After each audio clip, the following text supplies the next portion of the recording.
विद्यार्थी मित्रांनो, हा भाग आपल्यासाठी अत्यंत महत्वाचा आहे, कारण या भागात आपण 10वी-12वी बोर्डाच्या उत्तरपत्रिकेतील माहिती कशी भरायची, त्यासोबत बारकोड स्टिकर, होलोग्राफ स्टिकर कसे लावायचे हे पण पाहणार आहोत. चला तर सर्वप्रथम वरच्या साईडला अंकामध्ये आणि अक्षरात आपला सीट नंबर लिहून घ्यायचा.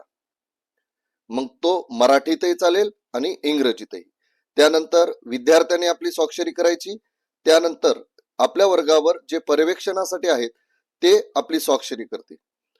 केंद्र क्रमांक लिहायचं आणि त्यानंतर आपल्या वर्गावर पर्यवेक्षणासाठी जे पर्यवेक्षक असतात ते आपल्याला एक बारकोड स्टिकर देतील.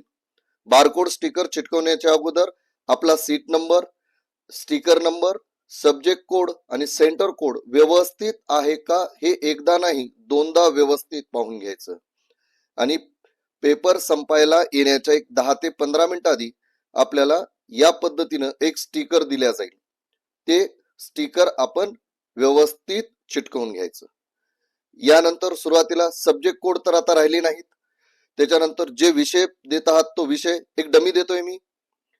आणि मराठीला पेपर फर्स्ट सेकंड नसते, ज्या विषयाला पेपर फर्स्ट सेकंड आहे ते इथं लिहायचं.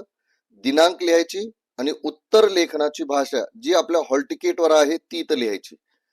यानंतर आपण जेवढ्या पुरवण्या घेतल्या त्या पुरवण्यांची संख्या इथं लिहून बघा या पद्धतीनं. यानंतर हा भाग विद्यार्थी मित्रांनो सगळ्यात महत्वाचा आहे, लक्षात ठेवा. या दोन्ही भागामध्ये आपण काहीही लिहिणार नाही, कारण हे भाग आपले एक्झामिनर, मॉडरेटर आणि चीफ मॉडरेटर यांच्यासाठीच आहे. 10वी-12वीची दोन्हीही सेम आहे. अधिक माहिती पाहिजे असेल आमचे चॅनल आहे.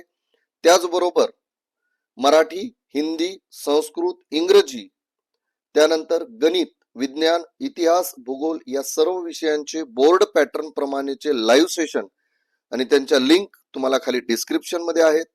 तसेच अंतर्गत मूल्यमापनाच्या सर्व लिंक सुद्धा खाली डिस्क्रिप्शन बॉक्स मध्ये दिल्या आहेत. चला तर परीक्षेच्या हार्दिक शुभेच्छा सह. काय अडचण असेल कमेंट बॉक्स मध्ये जरूर कळवा. धन्यवाद.